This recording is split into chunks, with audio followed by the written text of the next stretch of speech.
just gonna level it off. Don't worry too much about the crumbs. It's okay. This particular cake, as I said, it's just a lot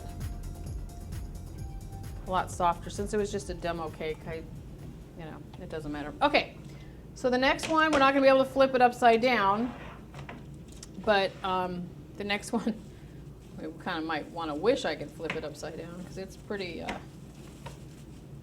this is crazy. Wow.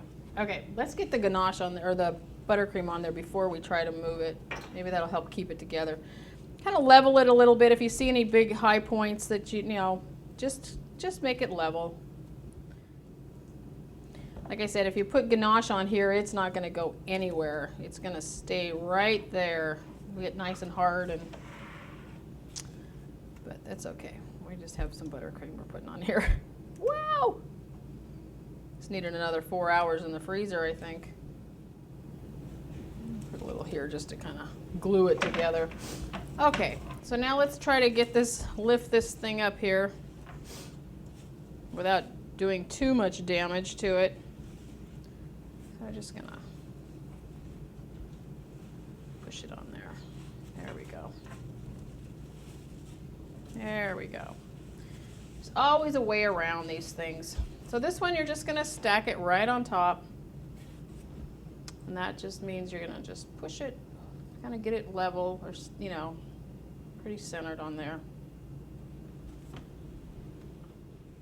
Like I said, we're just gonna cut it so you can see what it looks like on the inside. Yeah, that should be interesting. Okay, so now we need to go with the green one. Same thing. It's a really vibrant green.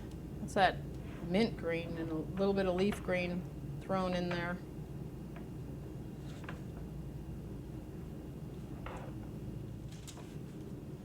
Path of least resistance, hopefully. Okay, let's take it off the tray. That hopefully would help. Get it started. Okay, there we go. Okay, same thing. Kind of center it on there. And then push it off. It's getting pretty tall.